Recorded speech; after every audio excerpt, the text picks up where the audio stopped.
Salut, c'est Gunther et bienvenue pour un petit blog vidéo où on va parler de Games Workshop. Aujourd'hui, nous sommes dimanche soir. Alors, entre parenthèses, je suis en congé et je vous dirai après ce que j'ai commencé à faire. Et donc, on est le dimanche 31 août, il est 9h26 et à 19h26, ou même dès 19h, on a les précommandes du samedi suivant. Donc, eh bien, les voici. Ils étaient attendus comme le Messie. Ils avaient été retardés à moult reprises. Voici les Imperial Knights. Oui, ils sont enfin là. Alors, des bruits disaient, il y avait une coquille dans le codex. Ça m'étonnerait que ça les aurait ralentis, puisque des coquilles dans les codex, il y en a dans tous les codex, et quand vous les recevez chez vous, ils ne sont déjà plus valables. Donc aujourd'hui, le codex, c'est plus un petit bouquin que vous gardez par souvenir, par le côté collectionnite, plutôt que par le côté, on va dire, obligation d'avoir pour faire son armée, puisque de toute façon, il n'est jamais bon, il est toujours amendé, et ce, quasiment dès la sortie. Donc, je veux dire, pourquoi garde-t-on un truc? C'est vrai, certaines personnes disent eh mais moi je suis pas du tout pour, pourquoi n'est-il pas vendu sous forme électronique? Ça pourrait permettre de le vendre un peu moins cher, et de faire finalement des économies de papier, et moi de l'économie d'espace. Voilà, donc bon, finalement, je vais peut-être en revenir là, mais c'est vrai que moi j'aime bien le papier, et si je retourne 20 ou 30 ans en arrière, le problème c'est qu'un codex, bah ça changeait pas tous les 15 jours, un codex, il était gravé dans le marbre pour 4 ou 5 ans. Voilà, 3 ou 4 ans, je sais pas, mais en tout cas, on l'amendait pas toutes les 30 secondes au nom du pseudo-saint équilibre. Ah, on équilibre. Et comme ça, dans War Thunder, vous avez des chars italiens qui défoncent tout, ou des chars des petites merdes qui sont capables de vous défoncer, ou de la DCA, de la défense contre avion, qui devient le meilleur chasseur du monde. Enfin, voilà, c'est complètement con. Voilà, donc je crache sur l'équilibre, je crache sur toutes ces conneries qui nous font chier, et qui, en fait, font que, bon, c'est vrai que les codex, ça sert plus à grand-chose, sinon, effectivement, le côté sympathique, mais bon, voilà, on va dire que je suis un peu déçu. Donc les nouveaux chevaliers, je m'étale pas dessus parce que bon bah ça m'intéresse pas trop. Faire une armée comme ça, je vois pas beaucoup l'intérêt de voilà, ouais, 200 points, je ne sais pas combien ça de points, mais bon, voilà. En tout cas, c'est vrai que c'est plutôt zaz. Pourquoi ne pas en avoir un pour la collection? Des dés qui sont jaunes là, donc j'achèterai pas, j'achèterai pas, j'achèterai pas. Voilà. Et ensuite, voilà, on arrive au combat de patrol. Et il y en a beaucoup qui vont mouiller leur slip. Ayrton Shan, le mec super stylé, il arrive en précommande. Et je pense qu'ils vont se faire dévaliser. Avec la combat de patrol Ravengard, une bonne combat de patrol. Avec un gentil, voilà, lieutenant sûrement, avec un jetpack pour accompagner 5 copains qui viennent de la partie, plus des mecs en armure d'infiltrator, je ne sais pas comment ça s'appelle. En tout cas, ils sont bien jolis, ils sont bien beaux, ils ont un petit dreadnought pour leur prêter main forte.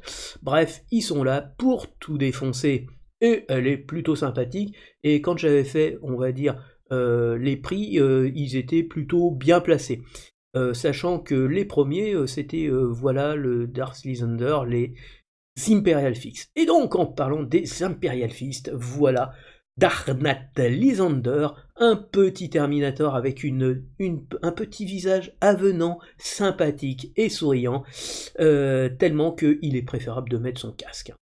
Non, non, il est vraiment très bien, et surtout, eh bien, il y a la merveilleuse combat de patrol des Imperial Fist, mais que vous pourriez mettre, on va dire, à toutes les sauces, puisque dedans, vous n'avez aucun régiment ou unité qui est spécifique aux Imperial Fist, donc vous pouvez le prendre pour Ravengard, vous pouvez le prendre pour voilà je sais pas n'importe quel voilà codex de Space Marine, c'est du lambda. Et en tout cas, elle est fournie, 5 Terminators, 5 intercessors, 5 intercesseurs lourds, et puis la garde, voilà, la garde prétorienne qui inclut le capitaine en armure, je ne sais pas quoi, lourde, qui lui donne un nombre de points impressionnant, et une bonne sauvegarde. Voilà, donc très très impressionnant, une bonne combat de patrol. Et autant vous dire que par rapport à une des précédentes combats de patrol qui était du Space Marine Ultramarine, qui alignait 5 Terminators, 5 pauvres petits gars avec leur lance-flammes tout pourris, voilà, c'est quand même plutôt sympathique, et vraiment ça fait une bonne base, quoi. Et à part, on va dire pour ça que ça ferait un peu peut-être doublon, et puis 2 capitaines, mais ça ferait en doublon, ça ferait 10 Terminators, ça ferait 10 intercesseurs lourds, ça ferait 10 intercesseurs légers, enfin, intercesseurs tout court, voilà. Et sachant que les prix vont augmenter, bah, peut-être qu'il est temps que vous fassiez du stock, les enfants, parce que autrement vous allez les payer cher. Et vous avez les dés Imperial Fist, et oh mon dieu, je me touche et je me dis, mais pourquoi je les prendrais pas? Et je risque de les prendre, et je risque de prendre cette combat de patrol, parce que, au bout du compte, comme je vais récupérer dans la collection Hachette combat de patrol, je récupérais des Space Marines, je me suis dit, pourquoi ne pas les peindre en jaune et en faire des Imperial Fist? Donc je vais peut-être, sans doute, sûrement prendre cette combat de patrol. Et les dés, du coup, je les trouve plutôt sympas. Je cherchais désespérément des dés jaunes. Et finalement, ben, j'avoue que les autres dés Votan, je les ai trouvés très très jolis. Alors, vous avez les robots Sectar, Saketar, oui, alors qui font un peu bizarre, un côté très égyptien pour les Tsinch. Ils sont plutôt pas mal, mais en même temps, moi je les trouve un peu bizarroïdes. Tsinch, ça me fait penser à cette série, La Porte des Étoiles. Avec, oui, ce côté un peu égyptien, de dieu ancien, là, avec un masque de faucon ou de hyène, voilà. Ensuite, le Grandmaster in Nemesis Dread Knight, donc en gros l'ancienne figurine avec une grappe d'ustensiles complémentaires, dont ce magnifique fléau qui vous aidera à dégager le terrain devant vous. Une plutôt belle figurine, j'avoue, mais comme c'est que pour les chevaliers gris, et comme je vous l'ai dit, les chevaliers gris, ben, à mon avis, en V11, ça va être remis à jour de fond en comble, et c'est pas pour rien qu'on vous fait des belles combats de patrol, c'est pas pour rien qu'on vous a fait une belle boîte avec plein de trucs dedans, parce que dans un an, ça ne sera plus valable. Enfin, les figurines, vous pourrez toujours les jouer, mais quand vous verrez les futurs qui feront 3 ou 4 cm de plus que votre figurine, voilà, le Terminator qui sera plus petit qu'un Space Marine normal et encore plus petit qu'un Terminator, il aura l'air juste ridicule. Dans Kill Team, alors que tout le monde a l'impression de s'être fait empapaouter sans vaseline à 200 € avec l'annonce que je viens d'apprendre, la Kill Team, en fait, il y a 2 Kill Team de la Death Watch parce que maintenant c'est 5 figurines. 5 figurines pour 55 €, bravo! C'est une explosion des prix, mais bon, chez Games, rien ne m'étonne. Donc vous retrouvez le contenu avec moins de choses, non, c'est à peu près la même chose. Voilà, vous avez la règle de jeu, c'est simplement la boîte qui est plus petite, et parce que avant la boîte c'était une grande boîte comme ça, hein, classique. Donc c'est plutôt sympa, mais bon, il faut voir aussi le prix. Donc ensuite vous avez un strategy battle game, voilà. En gros c'est un wargame hein, où il faut prendre des cases et puis en fonction, voilà, pour aller à un endroit précis, j'imagine, le château de Sauron. Voilà, et puis voilà, 10 ans, donc le numéro 516 du mois de septembre, les 10 ans de Warhammer Age of Sigmar. Faut-il s'attendre à quelque chose de spécial, une sortie, voilà, des boîtes un peu anniversaire, pourquoi pas, j'en sais rien, j'avoue. Voilà, Siafas Kane, voilà. Et en parlant de ça, j'ai cru voir quelque chose qui voulait ressusciter un commissaire impérial, Yarick, oui, bien sûr, qui avait été tué, et voilà, qui, je dirais, va revenir d'entre les morts.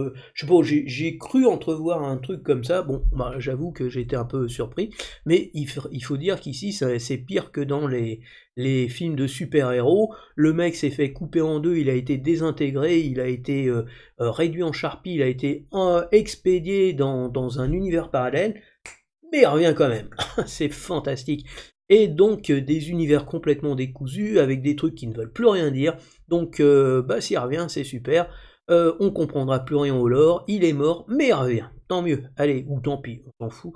Voilà.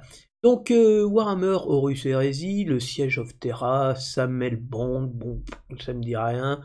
Fulgrim, en germain, Der perfekte Zone Jude Ride. Jude, pas Jude. Ride. Alors, The Horus Heresy Collection, c'est le tome 17, on est content.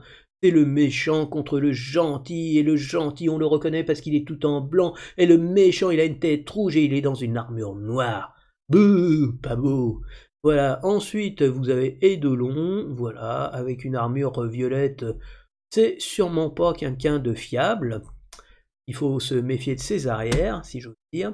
Voilà, donc bon, ben, on va dire quand même des nouvelles intéressantes, et notamment pour ceux qui attendaient le codex Imperial Knight, qui devaient l'attendre depuis belle lurette. Alors, voilà, ça a été... non, je crois en fait que c'était un problème au niveau de la maquette d'un nouveau chevalier, là, qui déconnait un peu, et donc... voilà, mais en fait, on n'en savait rien. Le fait est que ça a été bien retardé parce que initialement c'était quand on regardait la liste des sorties, on l'attendait en même temps que la garde impériale, voilà, en tout cas avant les Votann, avant les Eldar, et que donc il est arrivé vraiment avec beaucoup de retard. Donc comme je vous dis, je pense pas que ce soit à cause du codex, parce que soit le codex était complètement con, voilà, et était faux du début à la fin, mais bon, ça les empêche pas de les sortir. Et comme je vous dis, ceux qui ont les codex dans les boîtes de lancement, ils peuvent le foutre à la poubelle, on va dire, d'entrée de jeu, parce qu'il est complètement con, complètement faux, et qu'il y a des addendums, il y a des modifications, il y a des rectificatifs, il y a des changements, il y a des astérix de tous les côtés, et en gros, bah, il est complètement faux, voilà, bon, c'est comme ça. Mais bon, en tout cas, je pense qu'il y a certaines personnes qui vont être contents, et en même temps, si je suis totalement honnête, voilà, ils sont plutôt sympathiques. C'est toujours sympa une grosse figurine, et j'avoue que, bon bah, voilà, ils sont cool. Le Préceptor, le Canis Rex, avec un gros lance-plasma, ou voilà, et puis des petites mimines pour te broyer la nuque, là. Le codex, ça c'est les cartes, les dés, et comme je vous l'ai dit. Donc ensuite, les combats de patrol, et surtout Aeton Chan, voilà, alors tout le monde trouve, et je la trouve excellemment belle, vraiment excessivement belle, excellemment belle, ça veut rien dire. Et là encore, franchement, t'as presque envie de le prendre en 2 exemplaires pour pouvoir... Moi j'aime bien ce côté un peu curton, là, voilà, de mec un peu... Voilà, ça... Lui avec les cheveux à moitié, finalement je préfère le casque, hein, parce que là ça fait un peu con. Là ça fait vraiment une coupe à la mort moelleux, j'aime pas trop. Alors que là je préfère. Mais c'est presque la figurine, t'as envie de la prendre 2 fois pour pouvoir avoir 2 têtes différentes, quoi. Et la combat de patrol, donc des Raven Guards, bah elle est bien sympathique, je la trouve. Alors ça c'est l'armure, je ne sais pas, c'est l'armure scout, enfin voilà, c'est pas les scouts vraiment, mais c'est les infiltrators, je crois, hein. 5 et 5-10, donc vous en avez 10, vous avez des intercesseurs d'assaut avec réacteur dorsaux, le capitaine, ou, oui ça doit être plutôt un capitaine avec un réacteur dorsal, voilà, et c'est pas un vrai dreadnought, ça c'est, il y a le mec est vivant, donc c'est pas un vrai dreadnought, et voilà, donc les Imperial Fist, avec un beau gros Terminator, une belle cape, voilà, sympathique, avec une belle tête, que ce soit, moi enfin bon, que ce soit Lysander, je m'en fous, pour moi c'est un capitaine, il peut faire capitaine générique, hein, voilà, ça sera mieux. Et donc une combat de patrol Imperial Fist, Vous enlevez Imperial Fist, ça fait une excellente combat de patrol pour vous lancer dans le Space Marine lambda. Voilà. Vous pouvez faire n'importe quel Space Marine, peut-être exception faite vraiment de ceux qui ont des troupes bien spécifiques, hein, les Blood Angel, voilà, certains où ils ont vraiment des troupes dédiées, mais elles vont avec tout le monde, hein. Voilà. Sauf peut-être les Terminators pour certaines branches qui sont un peu, qui ont des Terminators vraiment très spécifiques aussi. Mais moi je la trouve très très bien. Pour moi c'était l'une des plus, on va dire, rentables, même si c'est des moitiés de boîte, hein, c'est bien dommage. Mais elles sont plutôt sympathiques. Voilà, les 4 champions, là, les 4 héros, champions, je ne sais plus comment ça s'appelle, un capitaine, en armure Gravis, si pas de bêtises, donc 5 avec l'armure Gravis, ils doivent être là. Vous en avez 5 avec les armures standards, 5 Terminators, non pas des troupes d'assaut, mais des troupes, on va dire, de tir général. Enfin, c'est du mix. Voilà, donc, quelque chose de bien intéressant, les dés. Donc, les sectars robots, pour nos amis du chaos. Le Grand Master in Nemesis Dread Knight, donc une figurine qui est, je pense, elle, plutôt relativement récente et qui donc, je pense, subsistera avec la mise à jour de la gamme en 2026 et ultérieurement, hein. Que c'est pas forcément 2026, vu que ça sort en 2025, vous comptez 3 ans, 2026, 2027, ça sera plutôt 2028, hein, qui aura la nouvelle gamme, hein, donc il faudra être patient pour avoir les nouvelles figurines. Et enfin, la nouvelle boîte, on va dire, découverte de Kill Team, qui en fait rassemble à peu près, je veux dire, les mêmes choses, sauf qu'il n'y a pas de boîte plate, c'est une petite boîte carrée, comme on trouve justement à Kill Team, avec, ça c'est Salvation.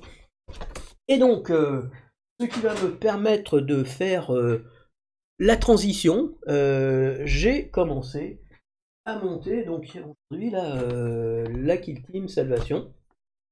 Voilà, donc je vais vous montrer. Alors, j'ai fait la partie décor. Hop, hop. Voilà.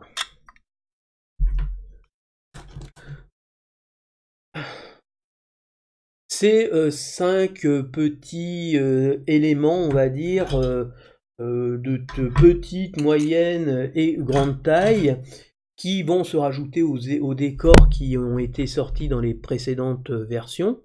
Et j'ai monté mon équipe. Voilà, elle est... alors merde, j'ai pas collé les têtes, hein, parce que pouvoir les peindre plus facilement. Donc les Eldar,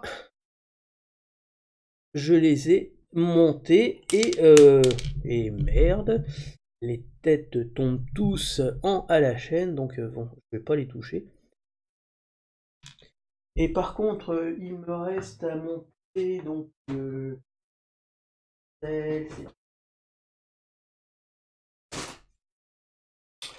voilà les scouts Space Marine, donc j'en ai 10. Et donc je vais les faire demain tranquillou bilou. Bon, ça va le faire, ça va être sympa. Donc voilà. Donc dans mon programme, oui, je vais essayer de faire. Alors il y en a un qui tombe, tout le monde se casse la gueule là. Oh bordel, c'est pas vrai.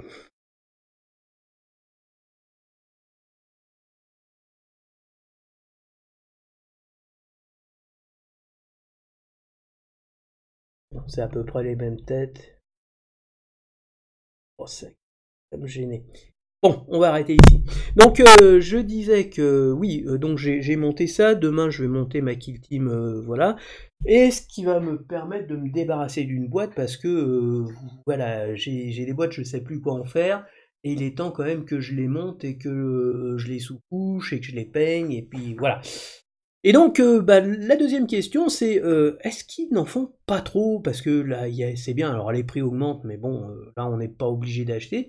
Mais la question qui me vient à l'esprit, c'est justement, en ce qui concerne notamment Kill Team, où en fait, j'ai découvert, moi je pensais que ça serait un truc sur l'occasion, avec une sortie sur, voilà, une extension en 3-4 ans, un peu comme dans Warhammer 40 000, mais non, c'est sur la même année où tu as 3 extensions, et après ils te remettent à nouveau le couvert, avec les mêmes règles, puisque dans la nouvelle boîte, il n'y a pas de nouvelles règles, hein, il y a juste, voilà, il y a juste les fameuses kill teams, il y a même une boîte de Necron, je crois, de guerriers Necron. Donc, oui, oui, mais je veux dire, où ranger tout ça? Il y a tout simplement une question de où on peut ranger tout ça. Moi, je veux dire, là, je suis encore dans une situation où j'arrive à la cave n'est plus assez grande pour tout stocker. Donc clairement, j'achète pas parce que j'ai pas la place pour les ranger. C'est pas que j'ai pas les moyens de les payer, mais c'est que j'ai pas la place de les ranger et puis que j'ai pas envie non plus de donner du fric comme ça à tire-larigot pour quelque chose qui, voilà, est une fuite en avant continue. Alors bon, les prix malheureusement, je dirais que Games est dans une situation quasi monopolistique, hein, dans le domaine de la figurine fantastique, je parle, et des univers un peu de science-fiction. Il y en a d'autres, mais qui sont beaucoup moins des concurrents, mais qui sont bien moins implantés et qui sont bien moins, on va dire, populaires, parce qu'il y a une implantation qui dure depuis plus de 20 ans. Il y a des gens qui sont fidèles ou des gens qui reviennent, comme moi, et puis, clairement, le jeu s'oriente vers, non pas, la découverte des plus jeunes, parce que moi, à l'époque, j'avais pas les moyens, parce que j'avais pas d'argent de poche, et c'était juste, on va dire, l'argent qu'on me filait à Noël pour le Nouvel An et pour mon anniversaire, donc le 30 août, le 25 décembre et le 1er juillet, le 1er janvier. Donc ça, je me faisais une cagnotte et ça me permettait d'acheter des choses au mois de janvier où j'attendais pour savoir s'il y avait des choses. Il n'y avait pas internet, donc il n'y avait pas de rumeurs. Alors là, pour le coup, les secrets étaient bien gardés parce qu'on ne savait pas ce qui allait sortir. Mais voilà, mais il n'y avait pas non plus de changement tous les 15 jours en disant là on va équilibrer, on fait ci, on fait ça. Et donc on achetait des figurines, on savait qu'elles étaient là pour un certain temps. Et d'ailleurs, dans Warhammer Fantasy Battle, je pense que c'est parce qu'une fois qu'on avait nos armées, on n'allait plus acheter quoi que ce soit. On avait une armée, à la rigueur, on pouvait en faire une deuxième. C'est ce que j'ai fait. J'avais les orques et j'ai eu le chaos. Voilà, c'est tout. Et, et puis après, j'avais des ailes que j'avais récupérées dans une boîte que j'avais un peu complétée pour faire une petite armée. Et point à la ligne. Mais voilà. Donc oui, il y a plein de choses qu'aujourd'hui, et puis voilà, il y a des méthodes qui sont faites pour que vous achetiez toujours plus de figurines, et pour moi, par exemple, telles qu'elles existent maintenant, les armées avec des détachements, on vous dit, vous allez acheter ces telle figurine, mais si t'as pas ces figurines-là, tu fais que ce détachement. Si tu veux faire un autre, il faut ça, ça et ça. Et puis si tu veux faire celui-là, donc si tu mets, on va dire, 5 types de détachements et à chaque fois tu as 4 unités différentes, ça fait 20 unités que tu dois prendre alors que en nombre pour faire ça. Parce que maintenant le système c'est 3 unités, tu peux en avoir 6, tu peux en avoir, enfin ça dépend si tu en as par 1 ou par 2, 2 fois 3, 6, et puis 6 pour les troupes de ligne, là. Enfin bref, moi j'ai un peu la nostalgie de ce qu'il y avait avant, c'est-à-dire il fallait un commandant, il fallait 2 troupes de base, et ensuite tu avais des troupes d'assaut rapide, tu avais des troupes d'élite, t'avais des troupes rapides, tu avais des soutiens, c'était l'artillerie, c'était les armes lourdes, et au moins alors oui, tu pouvais avoir, si tu avais un mec qui avait une armée de Terminator, qui allait te spammer 3 groupes de 10 Terminator, 30 Terminator, t'achetais 3 groupes avec des mecs qui avaient que des lasers, et puis tu faisais des gros trous dans leur armure, quoi. Bref, tout ça pour dire que oui, l'argent, ça a toujours été le nerf de la guerre de Games, hein. Voilà, ils ont toujours été là pour vous escroquer, ils ont toujours été là pour vous soutirer le pognon, Et enfin, je veux dire à tous ceux qui disaient oui, le changement de logo, bon, le changement de logo, moi je veux dire, je m'en fous un peu. C'était un logo qui était un peu vieillot des années 70, hein, héritier des années 60 presque, avec du jaune, du rouge, du machin, très très flashy. Moi, je vois pas le rêve. Enfin, et puis Games, c'est plus les créateurs de l'époque qui étaient plus des artistes ou des joueurs. Aujourd'hui, c'est le mec qui dit ouais, je joue, mais en fait non, il joue pas. Hein, il est là pour faire du business. Il est là pour gérer une entreprise. Eh oui, je sais que ça choque des gens, mais oui, il y a des gens qui gèrent même ça et son business pour avoir son bonus à la fin de l'année, c'est de dégager du cash flow et de vendre à des gens comme vous et moi. Et voilà.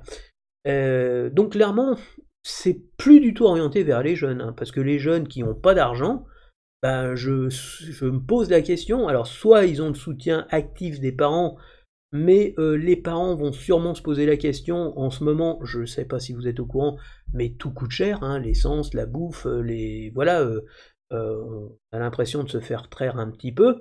Et donc, à un moment donné, je pense qu'il va y avoir, on est à une asymptote là, hein, vous voyez, on tend vers la ligne de rupture où les gens vont se dire, bon bah écoute, hein, ils font chier, bah, tu vas faire un autre jeu parce que là, je vais pas payer 70 pour 5 figurines en plastoc, quoi. Et c'est ce qui se profile, quoi. Ça risque. Donc le signal, est-ce que ça va être cher ou pas cher? Bon, 4%, bah c'est pas compliqué, hein. Tu prends une boîte qui est à 55 euros, donc ça fait 50 centimes. Donc ça fait 50 centimes pour 1%, hein, et tu multiplies ça par 4, donc ça fait 2 euros. Donc 55, ça va passer à 57. Mais comme ils aiment bien des trucs un peu 57-50, ça va. Voilà. Alors, il y a des choses qui vont augmenter, ils disent un peu plus, un peu moins. Mais voilà. Bon, ça va être plus cher, mais en gros, la douloureuse, elle va passer. Alors, les boîtes de Noël, elles coûtaient dans les 180 euros. Là aussi, c'est pareil, 4 euros, ça va être 1%, ça va être 1,80 €. On va être méchant, on va mettre 2 euros. 2 fois 4, ça fait 8, donc 180, bah, ça va faire du 190 euros minimum, je pense. Ou s'ils respectent 1,5 fois 2, ça fait 3. Ça va faire 6 euros, ça fera 185 euros. 186. Donc ça pourrait être entre 185 et 190, suivant, on va dire, mais le problème pour ces boîtes, c'est des boîtes qui sont attendues.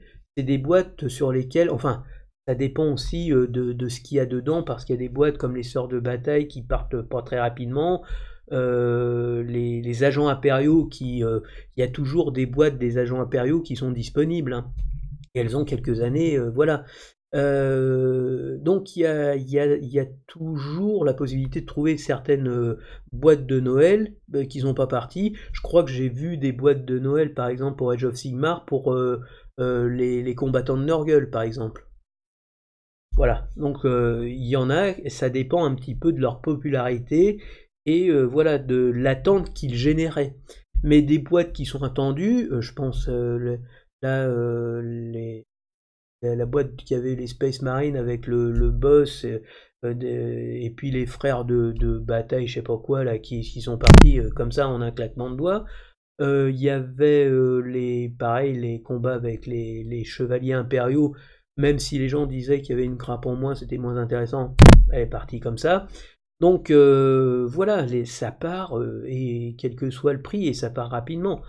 Donc je pense que là, il y a un tel attrait des gens qu'ils peuvent se permettre de pousser le bouchon encore plus loin, donc 190, voire 200 euros pour le prix extrême. Mais on a vu, la boîte, elle est sortie à 200 euros ou 195, je sais plus exactement. Mais voilà, bon, il y a quand même plein de choses, donc ça pose plein de questions. Bon, en tout cas, moi, dans cette, on va dire, dans cette sortie, il y a quelque chose qui m'intéresse, c'est ça. Sans doute me l'apprendre.